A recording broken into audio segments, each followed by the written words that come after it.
담임 목사님께서 하나님의 능력을 기대하라라는 제목으로 말씀 증거해 주시겠습니다. 우리 믿음의 고백을 하나님께 드림으로 말씀 앞에 나가도록 하겠습니다. 하나님 나를 사랑하신다. 하나님 내 인생에 크고 비밀한 계획 가지고 계신다.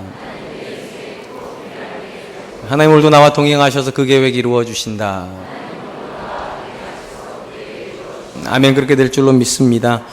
성경에서 우리가 만나는 모든 믿음의 사람들의 면면을 살펴보면 그들은 처음부터 위대한 사람들이 아니라 믿음 안에서 전혀 새로운 존재로 변화되어지는 존재였음을 알게 됩니다. 단적으로 구약을 대표하는 모세라는 인물과 신약을 대표하는 베드로라는 인물만 보아도 이 사실은 분명해 보입니다. 우리가 잘 알고 있는 대로 모세는 그의 나이 80에 하나님께 부름을 받았습니다. 물론 80의 부름을 못 받는다는 의기는 아니겠지만 80의 부름을 받았다는 사실도 놀랍지만 그에게 맡겨진 사역은 도무지 80의 할아버지가 감당할 수 있는 사역일까가 의심스럽습니다. 하나님께 그에게 말씀하신 사역은 400년 동안 이스라엘이 애굽에서 포로 생활을 하고 있었는데 400년 동안 그 누구도 시도해 본 적이 없는 출애굽의 대역사를 거행케 하라는 것이었습니다. 모세는 사실 이 사실 앞에서 위축될 수밖에 없었을 것입니다. 아무리 생각해 보아도 젊은 사람도 시도하기 어려운 일을 나이 80의 할아버지가 시도한다는 것 전혀 합당해 보이지를 않습니다. 그러하였기 때문에 하나님께서 막대기가 뱀이 되게 하시고 손이 나병이 들었다 놨다 하는 그런 놀라운 이적을 보여주었음에도 불구하고 그는 최종적으로 하나님께 이렇게 얘기합니다. 오 주여 보낼 만한 사람을 보내주시옵소서. 이렇게 초라하고 이렇게 위축되어 있던 사람 모세가 점점 하나님과 동행의 시간이 깊어지면서 그는 변화하는 사람이 됩니다. 점점 담대한 사람이 되고 그 앞에 설 수 없을 것 같았던 바로 앞에 서서 10번이나 재앙을 선포할 뿐만 아니라 심지어 모든 사람이 절망하고 있는 홍해 앞에서 유일하게 절망하지 않고 믿음으로 손을 뻗어서 홍해를 갈라내는 위대한 역사를 만드는 사람이 되었습니다. 이런 모습은 베드로에게서도 동일하게 보여집니다. 사실 베드로는 모세와 좀 성격이 다른 듯이 보입니다. 그러나 본질은 전혀 다르지 않습니다. 베드로가 예수님과 3년 동행하는 동안에 그는 굉장히 자신만만한 사람이었습니다. 그러했기 때문에 예수님께서 모든 제자들이 나를 버릴 거라고 말씀하실 때 그 말은 모든 제자가 버릴지라도 나는 버리지 않을 뿐만 아니라 예수님과 함께 죽음의 자리까지 갈 준비가 되어 있다고 호언장담을 하는 그런 사람이었습니다. 그런데 막상 예수님이 잡히시던 그 밤이 되자 그는 너무 초라한 모습으로 거꾸로지는 모습을 보게 됩니다. 3번이나 예수님을 부인하게 됩니다. 성경을 보니까 3번 부인하고 나서 베드로가 닭소리를 듣고 그리고 나가서 심히 통곡했다라고 그렇게 되어 있습니다. 여러분 왜 통곡한 겁니까? 그때서 비로소 알았어요. 자기가 얼마나 초라한 사람이라는 것을. 근데 놀라운 것은 이렇게 연약했던 베드로에게 성령의 능력이 임하자 그는 전혀 새로운 사람으로 변모되기 시작한다는 것입니다. 더 이상 그는 사람을 두려워하지도 않고 복음 증거하는 일에 초라한 모습을 더 이상 보이지를 않습니다. 이런 변화된 베드로의 모습을 가장 잘 보여주는 것이 사도행전 4장의 이야기라고 제가 자주 말씀드렸습니다. 베드로가 종교 지도자들 앞에 서가지고 이렇게 담대하게 선언합니다. 사도행전 4장 19절 20절 베드로와 요한이 대답하여 이르되 하나님 앞에서 너희 말을 듣는 것이 하나님의 말을 듣는 것보다 옳은가 판단하라. 우리는 보고 들은 것을 말하지 아니할 수 없다 하니. 과거의 베드로는 아무런 힘도 없던 여종들 앞에서 두려워서 3번이나 예수님을 부인했습니다. 그런데 지금 베드로는 어떤 사람이 되어 있는가? 예수님을 죽였을 뿐만 아니라 심지어 지금 자기를 죽일 수 있는 권세를 가지고 있었던 종교 지도자들 앞에서 조금도 위축되지를 않습니다. 그리고 복음을 담대하게 증거하는 그런 모습을 보여줍니다. 우리가 베드로와 그리고 모세를 포함한 성경에서 만나는 모든 믿음의 사람들을 면면을 들여다보면 다 똑같은 결론에 도달합니다. 그들은 위대한 사람들 아니었습니다. 복음 안에서 믿음 안에서 하나님 주신 능력 안에서 변화되었던 그런 사람들입니다. 그들도 처음 부름 받을 때는 저와 여러분과 비슷한 모습의 초라한 모습이었고 두려움의 부름을 사양하였으며 도무지 사람 앞에 서서 하나님을 증거할 그런 용기가 없었던 그런 사람들이었습니다. 그런데 믿음이 그들을 변화시켰습니다. 믿음 안에서 하나님 주신 능력이 그들을 새롭게 하였습니다. 그런 관점에서 사랑하는 성도 여러분, 무엇이 믿음이고 무엇이 신앙입니까? 변화하는 것이 믿음이고 변화하는 것이 신앙입니다. 연약했던 존재가 주님을 만나서 담대해지는 것이 믿음이고 초라했던 존재가 주님을 만나서 새로워지는 게 믿음인 줄로 믿습니다. 그리고 그렇게 할 수 있도록 하나님께서 저와 여러분들에게 능력 베푸시기를 기뻐하십니다. 그런 관점에서 사도 바울은 성도가 된다는 것을 어떤 표현으로 바꿔서 표현했는가? 거듭났다는 표현으로 합니다. 이전의 내가 아니라 주님 안에서 새로운 존재가 되는 것. 이전의 베드로는 초라한 존재였지만 성령을 경험한 베드로는 담대한 존재가 되었고, 이전의 모세는 연약한 80의 할아버지였지만 하나님과 동행하는 모세는 이스라엘 역사에서 획기적인 출애굽의 역사를 일으키는 위대한 믿음의 지도자가 되었습니다. 그러므로 사랑하는 성도 여러분, 우리도 하나님 안에서 그걸 기대해야 될 줄로 믿습니다. 믿음 안에서 우리도 얼마든지 변화될 수 있습니다. 여러분의 자녀도 얼마든지 새로워질 수 있을 줄로 믿습니다.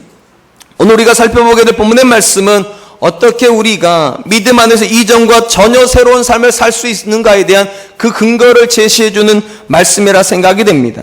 우리가 지난주에 살펴본 것처럼 사도 바울은 에베소 교회 성도들을 생각하면서 크게 세 가지의 기도를 드리고 있었습니다. 첫 번째, 너희를 부르신 하나님의 부름의 소망이 무엇인지 부르심의 소망을 깨닫기를 위해서 기도하였고, 두 번째, 그들이 하나님의 기업의 영광의 풍성함이 무엇인지를 알기를 위해서 기도했으며, 세 번째, 하나님께서 주시는 능력의 지극히 풍성함이 무엇인지를 알기를 위해서 기도하였습니다. 그리고 오늘 본문 말씀은 사도 바울이 기도했던 세 가지 기도 제목 중에 마지막 세 번째, 그분이 주시는 능력의 풍성함이 무엇인가에 대해서 부연 설명하고 있는 본문이라 생각하시면 될 것 같습니다. 그렇다면 왜 세 가지 기도 제목 중에 마지막 능력에 대한 부분만 바울이 지금 이렇게 부연 설명을 하는 것입니까? 우리가 이미 지난 시간에 살펴본 것처럼 우리가 하나님의 소망이 무엇인지를 깨닫고 우리가 얼마나 존귀한 사람인지를 깨달았을지라도 우리 힘으로는 그 소망을 이루지 못하고 우리 힘으로는 그 능력을 가지고 이 땅을 살아갈 수가 없어요. 하나님의 존귀한 사람으로 살 수가 없기 때문에 하나님께서 능력을 주시는 것입니다. 그러니까 능력이 없으면 소망도 소용이 없고, 능력이 없으면 하나님의 자녀됨의 의미도 상실된다는 거예요. 특별히 우리는 이런 모습을 예수님의 제자들 안에서 여실하게 발견하게 됩니다. 여러분, 예수님의 제자들이 우리 눈에는 하찮아 보이지만 그렇게 하찮은 사람들 아닙니다. 대단한 사람들인 것이 일단 3년 동안 예수님 옆에서 먹고 자고 모든 것을 배운 사람입니다. 우리보다 훨씬 성경적 지식이 풍성할 뿐만 아니라 우리가 경험해 본 적이 없는 수많은 이적과 수많은 기적을 직접 보았던 사람입니다. 당연히 그들의 믿음이 우리보다 옅을 수는 없어요. 그런데 놀라운 것은 그 믿음을 가지고 있는 사람들이 실패했다는 겁니다. 왜 실패합니까? 아직 능력이 공급되지 않았기 때문입니다. 성령의 능력이 공급되지 않은 제자들은 실패할 수밖에 없어요.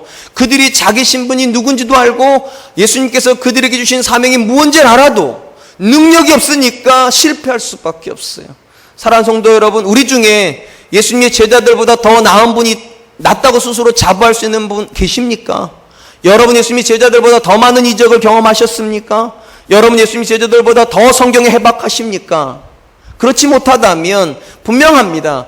우리도 우리의 힘으로 살아서는 절대로 하나님의 소망을 못 이룹니다. 우리의 힘으로 살아서는 절대로 하나님의 자녀의 영광스러움을 세상 가운데 못 보여줍니다. 그래서 바울이 말하는 거예요. 너희에게 있는 능력을 기대해야 된다고. 하나님께서 너희에게 부어주시는 능력에 집중해야 된다고. 오늘 본문에서 사도 바울은 세 가지 능력을 하나님이 우리에게 부어주신다, 그렇게 말을 하고 있습니다. 물론 이 세 가지 능력은 먼저 예수님에게 부어진 능력입니다. 그리고 예수님의 삶을 통하여서 그 능력이 얼마나 대단하고 얼마나 능력이 있는지를 우리에게 보여주셨고, 그 능력을 오늘 우리에게 부어주신다라고 지금 바울이 우리에게 말을 하고 있는 것입니다. 먼저 바울이 말하고 있는 첫 번째 능력은 예수님께서 죽음에서 일어나셨던 부활의 능력입니다. 이렇게 기록이 되어 있어요. 20절 상반절입니다. 그의 능력이 그리스도 안에서 역사하사 죽은 자들 가운데서 다시 살리시고.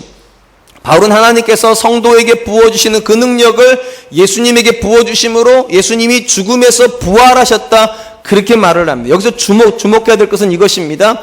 여러분, 예수님께서 이 땅에 오실 때 하나님의 아들로 오신 게 맞습니다. 그러나 하나님의 아들이시면서 동시에 완벽한 인간이셨습니다. 그리고 완벽한 인간이셨기 때문에 십자가에서 피를 쏟으시고 물을 쏟으시니까 죽으실 수밖에 없어요. 예수님이 하나님의 아들이실지라도 완벽한 사람이었기 때문에 죽었습니다. 그다음 궁금한 건 이겁니다. 어떻게 부활한 겁니까?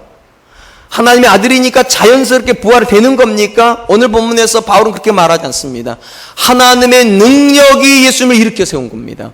하나님의 능력이 예수님에게 공급되므로 죽었던 존재인 예수님께서 살아났고 그 능력을 저와 여러분들에게 부어주신다라고 지금 말하고 있는 것입니다. 그렇다면 여러분, 분명한 건 이것입니다. 예수님 안에서 예수님이 죽음을 통하여서 그분 능력을 경험하고 그 능력을 통해서 부활했다면 우리도 부활할 것을 믿을 수 있어요. 우리 다 그렇게 믿지 않습니까? 성도는 죽는 것이 아니라 잠드는 것이며 그리스도의 날, 예수님께 이 땅에 다시 오실 때 우리 모든 사람이 육체적으로 부활할 거 우리 그렇게 믿습니다. 그래서 성도의 장례식장에 가면 우리 이 부활의 능력을 가지고 위로를 합니다. 이렇게 놓고 보면 우리에게 있어서 부활의 능력은 미래적 영역인 것 같습니다. 그러나 여러분, 이 본문에서 하나님께서 공급하신 능력을 미래적 능력이라고 한정하지 마십시오. 왜냐하면 예수님의 삶에서 부활의 능력은 절대로 죽을 때 경험한 능력 아니었기 때문입니다. 사실은 예수님의 삶에서 부활의 능력은 늘 언제나 현재적 능력이었습니다. 제가 이렇게 말씀드린 이유가 있어요. 여러분, 예수님께서 만나셨던 문제 중에 굉장히 절망케 하는 많은 문제들이 있었습니다. 예를 들면 회당장 야이로의 딸이 죽어버렸습니다. 그리고 그것도 모자라가지고 나사로 같은 경우는 죽어서 무덤에 들어간 지 4일이나 지난 사람입니다. 누가 보아도 절망적인 상황이고 누가 보아도 더 이상 희망은 없어 보이는 그런 상황에서 놀랍게도 주님 뭐라고 말씀하십니까? 달리다굼 소녀야 일어나라고. 죽었는데 소망이 끝났는데 그 현장에서 주님이 뭐를 선언하십니까? 부활을 선언하십니다.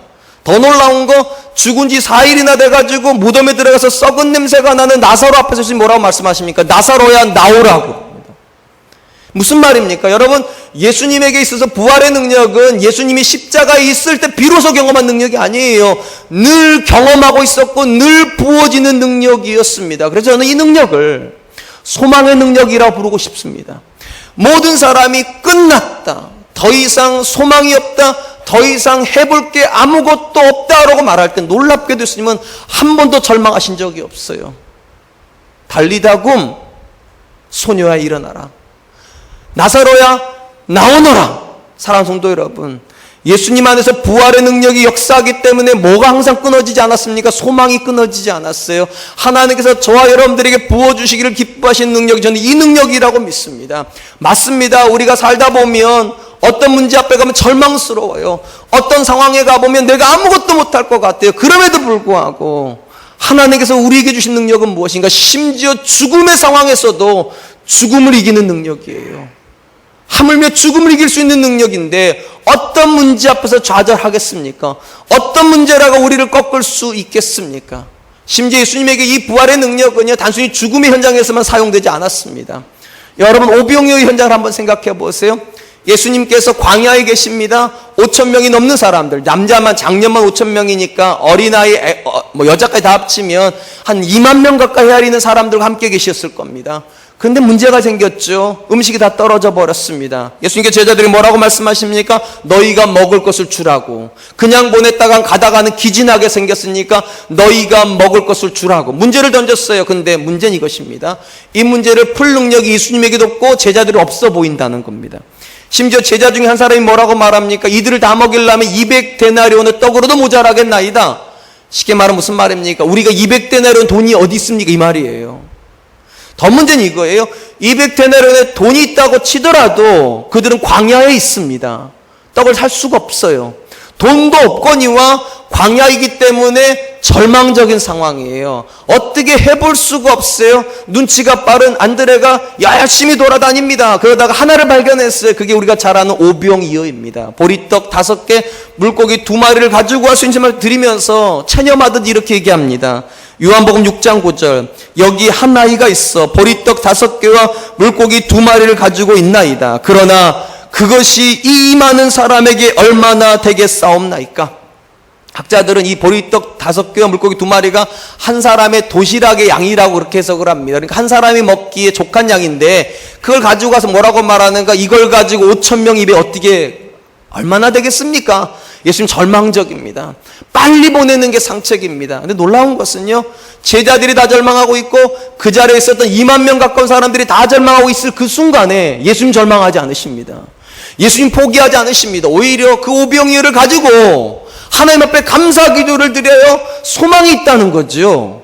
뭔가가 여지가 있다는 걸 보여주는 거죠. 그 놀라운 얘기 드릴게요. 이제부터 어디 가서 이렇게 말하면 이단 소리 들을지 모르지만, 여러분 보리떡 5개가 부활을 하기 시작을 해요. 떼줬는데 얘가 나갔는데 그 자리에 또 있어요. 부활한 거죠. 물고기 2마리가 부활하기 시작합니다. 떼줬는데 그 자리에 또 있어요. 죄송해요, 이렇게 해석을 해서. 여러분, 부활의 능력이죠. 소망이 살아있잖아요. 다 절망하고 있는데, 다 포기하고 있는데 주님은 절망하지 않아요. 왜요? 아직 하나님의 가능성이 남아있으니까. 우리 눈에는 오병이어가 아무것도 아닌 것 같고 한 사람 입에 들어가면 끝날 것 같은 그건데, 주님은 이렇게 생각하는 거죠. 내게 초라할지라도 하나님 손에 들어가면 이 초라하는 것이 5,000명 아니라 2만 명 먹이고도 족함이 있을 거라고. 더 놀라운 거, 그 초라한 걸 가지고 12광주를 거둬요. 안 믿으시나 봐요? 사랑하는 성도 여러분, 무엇이 믿음입니까? 아직 소망이 남아있다고 믿는 게 믿음이에요. 내 능력이 다 끝났다고, 내가 할 수 있는 일이 다 끝났다고 거기서 절망하는 건 절대로 믿음이 아니에요. 진짜 믿음은 무엇입니까? 내가 끝나도 하나님이 안 끝나셨으면 안 끝난 거예요. 내 능력이 한계에 부딪혔어도 하나님의 능력이 아직 끝나지 않았으면 아직 안 끝난 거예요. 사랑하는 성도 여러분, 여러분 자녀들이 그런 얘기하죠. 엄마 아빠가 내게 물려준 머리가 이 정도밖에 안 되는데 내가 이 정도밖에 못하지. 그럼 이렇게 말해야죠. 왜 엄마 아빠가 니네 엄마 아빠라고 그래? 하나님도 네 아빠인데.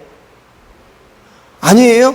하나님 우리 자녀 아빠 아니에요? 엄마 아빠가 물려준 게 전부란, 맞아요, 우린 절망해야 돼요. 근데 하나님의 영역이 남아있잖아요. 하나님이 주실 게 아직 남아있잖아요. 그리고 바울이 뭐라고 말합니까? 내게 능력 주시는 자가 계시다면서요. 그럼 부활의 능력은 절대로 죽어야 경험하는 능력 아니에요. 여러분의 삶에서도 얼마든지 현재적으로 경험할 수 있는 능력이에요. 내가 아무것도 할 수 없을 것 같은 그 절망의 상황에 지금이야말로 주님의 능력 앞에 서십시오. 하나님, 내게도 그 능력 주십시오. 오부영 2어가 5,000명을 먹이는 능력으로 부활할 수 있었던 것처럼 하나님, 내 절망의 상황에서 하나님이 주시는 능력으로 살아나게 하여 주십시오. 내 자녀가 만나는 문제 앞에서, 절망적인 문제 앞에서 하나님이 그 자녀를 일으켜 세워주는 경험을 하게 하여 주십시오. 할렐루야. 하나님 오늘 말씀하시는 그거예요.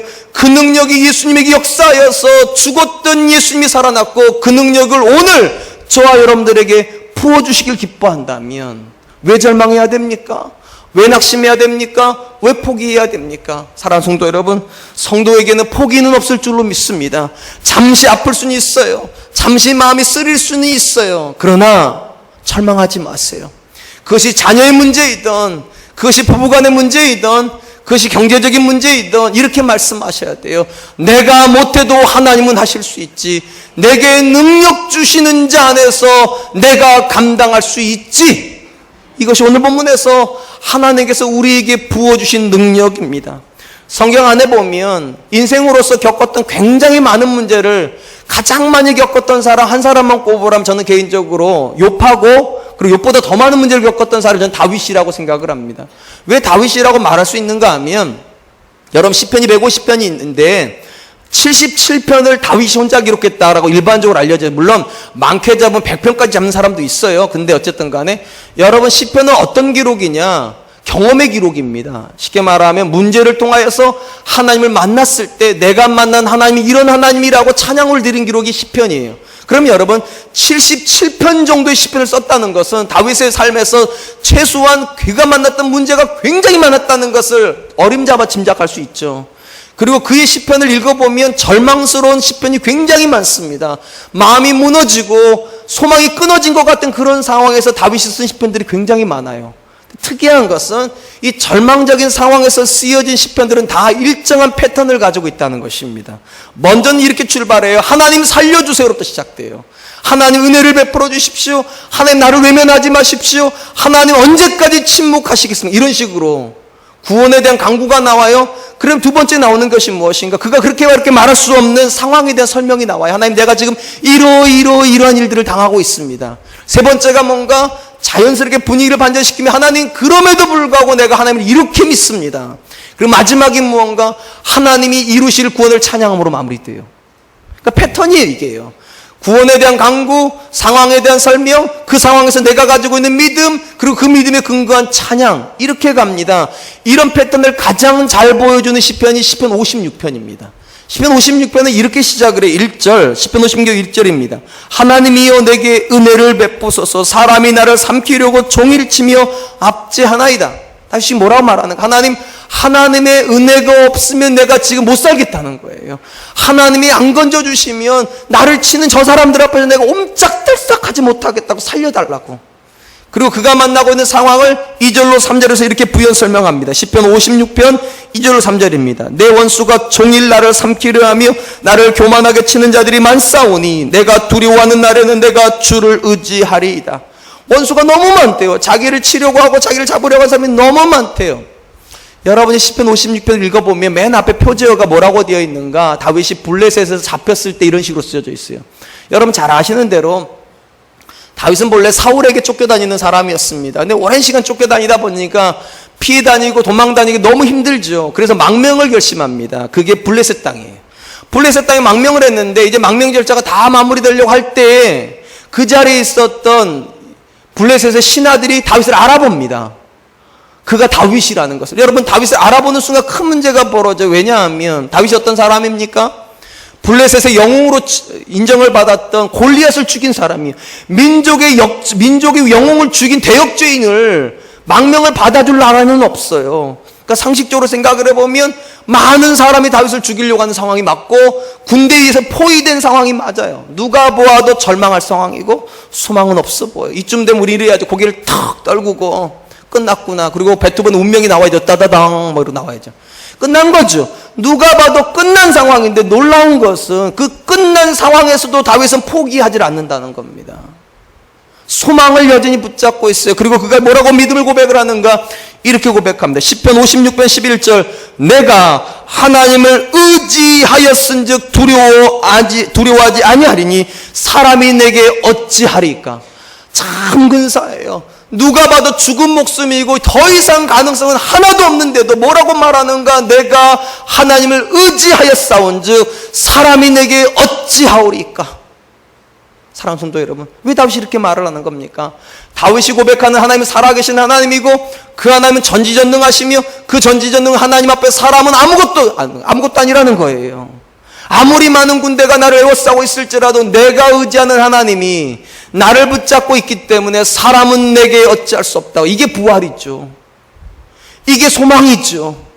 모두가 절망할 수밖에 없는데 모두가 포기할 수밖에 없는 상황에서 그럼에도 불구하고 하나님 살아계시다는 믿음 가지고 고개를 떳떳이 들고 하나님에서 믿음을 고백할 수 있는 사람, 살아있는 사람이죠. 사랑하는 성도 여러분, 여러분들에게도 이 부활의 능력이 있습니까? 여러분 자녀가 포기하고 어깨 쭉 처져서 집에 들어올 때 여러분 자녀에게 그렇게 말할 수 있습니까? 하나님이 죽었냐? 하나님 너 포기했냐? 어깨 펴라. 하나님 너와 함께 계시는데 할 수 있거든요. 무슨 말이냐? 믿는 자에게 능침 없다고 하셨는데 하나님 살아계시니까 너 잘 된다. 걱정하지 마라. 사람들이 포기해도 하나님 너를 포기하지 않으시는데 낙심하지 말아라. 그렇게 말씀하셨습니까? 혹시 그렇게 말하지 않았으면 나가서 죽어라? 그렇게 살 바에는 아예 죽어버려라? 그렇게 말하진 않았습니까? 사랑하는 성도 여러분, 성도가 믿음이 있다는 것이 무엇입니까? 사람의 가능성을 가지고 판단하는 거 아니에요. 성도가 믿음이 있다고 하는 건 하나님의 가능성을 가지고 판단하는 거예요. 하나님이 함께 하시니까 사람이 내게 어찌할까? 하나님 나를 도우시는데 사망의 음침한 골짜기에서도 해를 두려워하지 않을 수 있다고 그렇게 말을 하는데, 사랑하는 성도 여러분, 하나님을 믿으시는 줄로 압니다. 제가 여러분들이. 그러나 여러분, 믿지만 마시고 신뢰하십시오. 그리고 신뢰함을 통하여서 오늘도 일어나십시오. 좌절하는 자녀의 어깨를 만져주시면서 일어나라고 말씀하십시오. 절망하는 남편의 손을 붙잡고 기도해 주시면서 하나님이 당신과 함께 있다고, 하나님이 능력되어 주실 거라고 그렇게 위로하십시오. 왜냐하면 하나님이 오늘 예수님을 십자가에서 일으켜 주신 그 능력으로 우리를 주시겠답니다. 그 능력의 지극히 풍성함을 우리에게 보여주시겠답니다. 바라기는 우리 사랑과 은혜교 성도님들이 날마다 소망 중에 일어나는 분 되실 수 있기를 축원드립니다. 두 번째로 하나님께서 성도에게 부어주신 능력은 모든 싸움에서 승리케 하는 능력입니다. 20절 하반절 21절입니다. 하늘에서 자기 오른편에 앉히사 모든 총치와 권세와 능력과 주권과 이 세상뿐만 아니라 오는 세상을 이끄는 모든 이름 위에 뛰어나게 하시고, 여러분 바로 앞부분에서 바울이 이렇게 말했습니다. 하나님께서 능력 가운데 예수님을 죽음에서 일으켜 세우셨고, 이번 부분 두 번째 부분이 것입니다. 그 능력으로 지극히 높여서 하나님 우편에 앉게 하셨다고. 여기 나오는 오른편이라고 하는 것은 상징적인 장소입니다. 유대인들에게 오른편은 힘의 상징입니다. 그러니까 하나님께서 예수님을 가장 강력한 힘이 있는 장소에 앉혀주셨다는 것이고, 이것을 조금 더 확장 해석해보면 이 땅에 인간으로 오셨던 예수님을 하나님의 자리로 복원시켜 주셨다는 의미를 가지고 있습니다. 여러분 이게 왜 중요한가 하면, 그 당시 사람들 눈에, 유대인들 눈에 예수님이 실패자로 보였을 것입니다. 그래도 그럴 것이 속절없이 잡혔고 속절없이 십자가에 못 박혔으며 창의 옆구리 들어와가지고 마지막 물 한 방울, 마지막 피 한 방울 쏟으시고 운명을 해버리셨어요. 제자들의 눈에도 예수님은 실패자로 보입니다. 누가 성공한 것처럼 보입니까? 사단이 성공하고 사단이 승리한 것 같습니다. 그런데 그 상황에서 지금 뭐라고 말합니까? 그 실패 상황에서 하나님께서 능력을 공급하심으로 실패자였던 예수님이 성공자가 되시고 패배자였던 예수님께서 승리자로 바꿔주신대. 그게 능력이래. 그게. 여러분 제자들이 왜 예수님을 다 버리고 도망갔습니까? 그들의 눈에 예수님이 실패자였거든요. 아무 능력이 없는 것 같았거든요. 근데 놀라운 것은 예수님의 능력은 하나님의 능력이에요. 하나님께서 실패의 현장을 성공의 현장으로 바꿔줬다는 이야기가 오른편의 의미입니다. 진짜 궁금한 건 이거예요. 여기다 우리가 아멘 하잖아요. 그럼 궁금한 건 이거예요. 예수님도 그 사실을 알고 십자가에 가셨을까요? 자기가 십자가를 이길 것이고 그리고 지극히 높은 오른편에 앉을 거를 알고 가셨을까요? 모르고 가셨을까요? 우리 일반적으로 우리 미래 영역을 미지 영역이라 부르잖아요. 아무도 모르는 영역, 아무도 밟아보지 않은 미지의 땅, 그런 식으로 표현을 하는데 예수님에게도 미래는 그렇게 미지의 땅이었을까요? 죽어봐야 하는 겁니까? 십자가를 지나가봐야 뭘 기다리는지 아는 겁니까? 만약 그랬다면 예수님은 담대하지 않았을 겁니다. 절대로 자기를 죽이는 자들을 향하여서 용서를 선포도 안 하셨을 겁니다. 놀라운 것은 성경에서 만나는 예수님은요, 자기의 미래에 대해서 한 번도 모호하게 얘기한 적이 없습니다. 한 번도 불안하게 얘기하신 적이 없습니다. 한 번도 모른다고 말씀하신 적이 없어요. 대표적인 게 이런 말씀입니다. 마태복음 26장 32절 그러나 내가 살아난 후에 너희보다 먼저 갈릴리로 가리라. 여러분 이게 마태복음 26장이에요. 쉽게 말하면 예수님이 아직 죽기 바로 전날이에요. 아직 안 죽으셨는데 죽음 이후의 상황을 향해서 뭐라고 말씀하신가? 그러나 내가 살아나서 너희보다 먼저 갈릴리로 가리라. 예수님이 아셨어요. 제자들이 실패한 예수님 때문에 저들이 포기하고 다 갈릴리로 돌아갈 것까지 아시고 그들보다 먼저 갈릴리로 가서 그들이 가보지도 않은 미래 영역에 먼저 가셔서 내가 너희를 기다리겠다고. 사랑하는 성도 여러분, 여러분 이게 무슨 능력입니까? 미래에 대한 확신하는 능력이에요. 하나님께서 절대로 그분의 뜻 안에 있는 자녀를 실패케 하지 않으신다고, 절대로 그분의 뜻 안에 있는 자녀를 포기하지 않으신다는 그 믿음 가지고 주님이 선언하신다니까요. 하나님께서 반드시 살려내실 것이고 내가 너희보다 먼저 갈릴리로 가리라. 여러분 제가 아까 시편 56편에 대한 이야기를 했습니다. 눈치가 빠르신 분은 아실 거예요. 제가 아직 결론을 말씀드리지 않았어요. 왜냐하면 패턴이 네 가지라고 말씀드렸잖아요. 첫 번째가 호소, 구원해달라고, 두 번째가 상황에 대한 설명, 세 번째가 믿음의 고백. 제가 세 번째까지만 했어요. 마지막 네 번째가 아직 남았어요. 찬양의 고백이 남아있어요. 어떻게 찬양하는 줄 아십니까? 이렇게 찬양합니다. 시편 56편 12절 13절 하나님이여 내가 주께 서원함이 싸운즉 감사제를 주께 드리리니 주께서 내 생명을 사망에서 건지셨음이라. 주께서 나로 하나님 앞 생명의 빛에 다니게 하시려고 실족하지 아니하게 하지 아니하셨나이까. 다시 뭐라고 말하는가? 하나님 내가 지금 이 어려움 속에 빠져 있지만 내가 하나님께 서원한 것이 있어 서원한 죄를 갚겠습니다. 쉽게 말하면 하나님께서 구원해 주실 걸 내다보고 서원제 하나님 앞에 드리겠다고 선언하는 것처럼 보여요. 그건 지극히 타당해 보여. 근데 여기 본문에서 굉장히 이상한 말이 하나가 나옵니다. 이런 표현이에요. 주께서 내 생명을 사망에서 건지셨음이라. 딱 들어봐도 이거는 미래형입니까? 과거형입니까? 말이 너무 빨라서 헷갈리시죠? 다시 들어보세요. 주께서 내 생명을 사망에서 건지셨음이라. 과거형이에요, 미래형이에요? 과거형이에요. 표현으로 말하면 히브리 원문으로 완료형이에요. 이게 굉장히 놀라워. 왜냐하면 지금 다윗은 고난 중에 들어와 있다니까요. 적들이 에워쌌다니까요. 죽음을 눈앞에 두고 있는 사람인데 다윗이 이렇게 표현하는 게 사실은 맞아. 하나님께서 이 상황에서 내 생명을 사망에서 건져주시면 내가 서원제를 드리겠나이다. 이렇게 말해야 돼요, 사실은요. 근데 다윗이 뭐라고 말한 줄 아세요? 주님께서 나를 이미 생명에서 건져주셨으니 내가 서원제를 드리겠다고. 기가 막힌 거예요. 아직 끝나지도 않았는데 상황이. 어떻게 죽을지 살지 경험도 안 했는데 다시 뭐라고 말하는가? 하나님 나를 건져주셨대요. 여러분, 유대인들의 전통적인 특징이 뭔지 아십니까? 미래임에도 불구하고 너무 확실한 미래, 틀림없는 미래는 과거형으로 씁니다. 완료형으로 씁니다. 지금 다윗은요, 자기를 죽이려고 하는 적들이 뺑 둘러놨는데도 뭐라고 확신하는 줄 알았어요? 절대로 안 죽는데요. 절대로 안 죽는데요. 왜냐? 내가 주를 바라보고 있으니까. 하나님이 나를 붙잡고 있으니까 절대로 안 죽고 나는 살아날 것이며 내가 하나님의 성전에 가서 하나님 앞에 서원제를 드리게 될 거라고.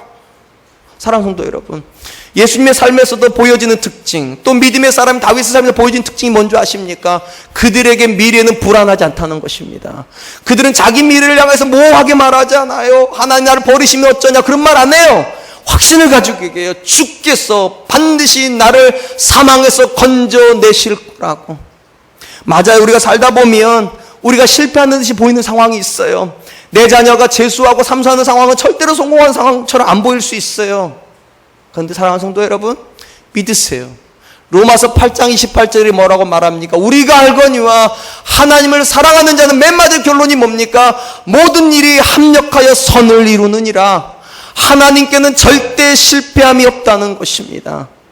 참 신기해요. 이렇게 좋은 말을 하는데 아멘을 안 해요. 사랑하는 성도 여러분, 하나님께서 여러분들에게 일단 소망을 주세요. 아직 끝나지 않았다고 소망을 주시고 그 소망에서 멈추지 않으신다는 거예요. 확신을 주신다는 거예요. 반드시 내가 너를 건져내리라. 반드시 내가 너로 잘되게 하리라. 반드시 내가 너의 자녀로 내가 주고 싶어하는 그 꿈을 이루게 하리라. 그러므로 사랑하는 성도 여러분, 낙심하지 마세요. 포기하지도 마세요. 절망하지도 마세요. 하나님이 살아계시고 그 하나님이 우리 인생 가운데 일하신다면 모든 일은 정말로 합력하여 선이 될 줄로 믿습니다. 이 믿음이 있으면 우리는 내일을 향하여서 두려워할 필요가 없습니다. 이 믿음이 있으면 우리를 절망케 하는 문제 앞에서 낙심할 필요 없어요. 선언해야 돼요. 내 영혼아, 내가 어찌하여 낭망하느냐? 내 영혼아, 내가 어찌하여 절망하느냐? 하나님을 바라볼지라. 하나님이 너의 안에서 일하신다고. 이번 한 주간 그렇게 보지 않으시겠습니까? 상황 앞에서 절망하지 마시고 믿음으로 상황에서 선포하세요. 반드시 잘 될 거라고. 반드시 하나님의 선한 뜻은 이루어질 거라고. 이것이 두 번째 능력입니다. 마지막 세 번째 능력, 하나님께서 예수 그리스도 안에서 우리에게 부어주신 능력은 예수님으로 충만케 되는 능력입니다. 거기 22절 23절입니다. 또 만물을 그의 발 아래 복종하게 하시고 그를 만물 위에 교회의 머리로 삼으셨느니라. 교회는 그의 몸이니 만물 안에서 만물을 충만하게 하시는 이의 충만함이니라. 바울이 지금 이렇게 말했습니다. 능력이 예수님에게 역사하여서 그 예수님께서 부활하셨고 그 능력이 예수님을 지극히 높여서 하나님 우편에 앉혀놓으셨습니다. 예수님이 이제 능력의 충만함을 받으셨어요. 그러면 예수님은 그 능력으로 지금 뭐 하고 계실까요?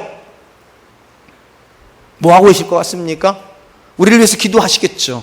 이 본문에서 바울이 말하는 예수님이 하시는 일은 딱 하나입니다. 교회를 충만케 하십니다. 하나님이 주시는 그 능력의 충만함으로 교회를 충만케 하신대요. 여기서 말하는 교회는 절대로 건물이 아니죠. 사도 바울이 말하는 교회는 언제나 성도입니다. 성도. 왜냐하면 사도 바울이 이렇게 생각을 합니다. 하나님께서 과거 구약에는 건물에 거주하셨죠. 그래서 성전이라는 게 있었습니다. 그러나 신약 시대는 성전이 없어요. 왜냐하면 성령께서 우리 마음을 성전 삼아 우리 가운데 내재해 계시기 때문에 성도 한 사람 한 사람이 교회가 되고 이 교회들이 연합이 돼서 우주적 교회가 된다는 게 사도 바울의 교회론이거든요. 그러니까 이 본문에서 교회를 충만케 한다는 말은 성도 각 사람을 예수님이 충만케 해주신다는 거예요.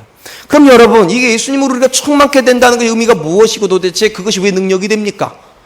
엄밀히만 그냥 복인 것 같은데 그게 왜 능력이 되는가? 이걸 이해하려면 구약의 배경을 좀 이해할 필요가 있습니다. 여러분, 구약 성경에 보면 하나님께서 그분의 사역자를 부르실 때 주로 이렇게 부르죠. 내가 너를 좀 쓰고 싶다. 이런 식으로 오시는 거죠. 쉽게 말하면. 콜링 하신단 말이죠. 근데 우리가 잘 아는 대로 다 자기의 초라함 때문에 거절합니다. 하나님, 나는 어린아이와 같습니다. 보낼 만한 사람을 보내십시오. 나는 겁쟁입니다. 못하면 이럴 때 하나님께서 언제나 하신 말씀이 있어요. 두려워하지 말라. 내가 너와 함께 함이니라. 그 놀라운 것은 이 내가 너와 함께 한다는 이 약속을 때문에 아브라함은 갈대아우를 떠날 수 있었고 80의 모세는 이 약속 때문에 애굽 땅으로 들어갈 수 있었고 여호수아는 이 약속을 붙잡고 가나안 전투를 할 수 있었습니다. 도대체 이 약속의 본질이 뭐길래 내가 너와 함께 하겠다는 이 약속이 뭐길래 그들은 그렇게 모든 걸 떠나고 모든 어려운 일을 도전을 합니까? 본질은 이거예요.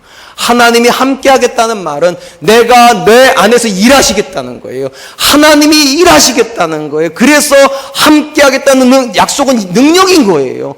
하나님이 함께 하시면 쓰러뜨릴 수 없는 골리앗을 쓰러뜨릴 수 있다니까요. 하나님이 함께 하시면 도무지 무너뜨릴 수 없을 것 같은 여리고성을 무너뜨릴 수 있어요. 하나님이 함께 하시면 도무지 높아질 수 없을 것 같은 애굽의 종살이에서 요셉은 총리가 돼요. 오늘 본 말씀도 똑같다고 생각하시면 돼요. 예수님께서 우리를 충만케 하시는 게 왜 능력입니까? 예수님 우리 안에 충만해지면 내가 사는 게 아니에요. 내가 일하는 게 아니에요. 나를 통해서 그분이 일하실 것이거든요. 내가 내 자녀를 키우는 게 아니라 내 안에 계신 예수님이 키워주실 거거든요. 내가 부부생활을 하는 게 아니라 내 안에 계신 예수님께서 내 남편을 만나주시고 내 아내를 만나주실 거예요. 내 안에 예수님 충만해지면 내 능력으로 사는 것이 아니라 바울이 고백한 것처럼 내게 능력 주시는 자 안에서 할 수 있거든요. 무슨 말이냐? 믿는 자에게는 능치 못함이 없다. 이런 말을 하면서 살 수가 있게 되는 거죠. 그래서 바울은 갈라디아서에서 이렇게 이야기를 했습니다. 갈라디아서 2장 20절 내가 그리스도와 함께 십자가에 못 박혔나니 그런즉 이제는 내가 사는 것이 아니 오직 내 안에 그리스도께서 사시는 것이라. 이제 내가 육체 가운데 사는 것은 나를 사랑하사 나를 위하여 자기 자신을 버리신 하나님의 아들을 믿는 믿음 안에서 사는 것이라. 어떤 믿음이요? 내 안에 예수님이 사신다는 믿음이에요. 내 안에 그분이 나를 충만케 하신다는 믿음 가운데 성도는 살아야 된다는 것입니다. 사랑하는 성도 여러분, 내 안에 주님이 충만해지면 하는 말이 달라지죠. 왜요? 내가 말하는 게 아니니까요. 주님이 말씀하시는 거니까. 삶의 태도가 달라지죠. 왜냐하면 내 눈으로 바라보는 것이 아니라 내 눈을 통해 주님이 바라보시는 걸 테니까. 관계가 달라지겠죠. 내가 내 남편을 대하는 것이 아니라 내 안에 계신 주님이 내 남편을 대할 테니까 관계도 달라지겠죠. 그리고 이것은 능력이 될 거예요. 전 정말로 믿습니다. 예수님으로 충만케 된 부모가 키우는 자녀는 다릅니다. 예수님으로 충만케 된 남편과 아내 관계는 다릅니다. 예수님으로 충만케 된 교회는 이 땅의 많은 교회 중에 또 하나의 교회가 되는 것이 아니라 하나님 마음에 있는 유일한 그 교회가 될 것입니다. 사랑하는 성도 여러분, 그것을 구하십시오. 그 능력은 주시는 능력이지만 내가 구하지 않으면 절대로 오지 않는 능력입니다. 만약 그것이 자연스러운 능력이라면 바울이 절대로 이렇게 얘기하지 않았을 거예요. 골로새서 3장 17절 또 무엇을 하든지 말에나 일에나 다 주 예수의 이름으로 하고 그를 입어 하나님 아버지께 감사하라. 여러분 상식적으로 생각해 보면 우리가 예수를 믿는 순간에 성령님께서 우리 안에 마음의 문을 여시고 예수님 우리 안에 자정하신다 그렇게 믿습니다. 분명히 예수님 우리 안에 계세요. 그런데 이 계신다는 것이 그 자체로 충만이라면 말을 할 때 예수님이 하시는 것처럼 할 필요 없어요. 왜냐하면 그분이 말할 건데 왜 바울이 여기서 본문에서 말을 하든지 무슨 말을 하든지 다 주 예수 이름으로 하라고 말을 합니까? 그걸 원해야 된다는 거예요. 내 말이 주님의 말이 되기를 원해야 된다는 거예요. 내 안에서 주님이 충만케 되어서 나를 통해서 그분이 말씀하시고 나를 통해서 그분이 일하기를 정말로 간절히 원하면 그런 일이 일어난다는 거예요. 사랑하는 성도 여러분, 우리 자녀들이 원하는 부모의 모습이 무엇일까요? 맞아요. 우리 자녀들은 겉으로는 이렇게 돈 많이 버는 부모, 성공하는 부모. 지난 주간에 제가 그런 설교했잖아요. 가정이 너무 쉽게 깨진다고 그런 얘기를 우리 큰아들한테 했어요. 작은아들. 그때 우리 큰아들이 뭐라는 줄 아세요? 엄마, 아빠가 가정 깨고 나가면 엄마는 부잣집 아빠 데려와 그러더라고요. 그러니까는 애들 눈에는 돈 많은 부모가 좋은 부모예요. 그런데 여러분, 그들의 영혼도 그렇게 얘기를 할까요? 아니에요. 여러분은 자녀의 영혼이 여러분들에게 원하는 부모상은 딱 하나예요. 예수님으로 충만한 부모예요. 여러분 남편이 원하는 아내도 영원히 원하는 아내는 딱 하나, 예수님으로 충만한 아내예요. 살아계신 우리 사랑과 내 교회가 그 능력으로 충만케 되었으면 좋겠어요.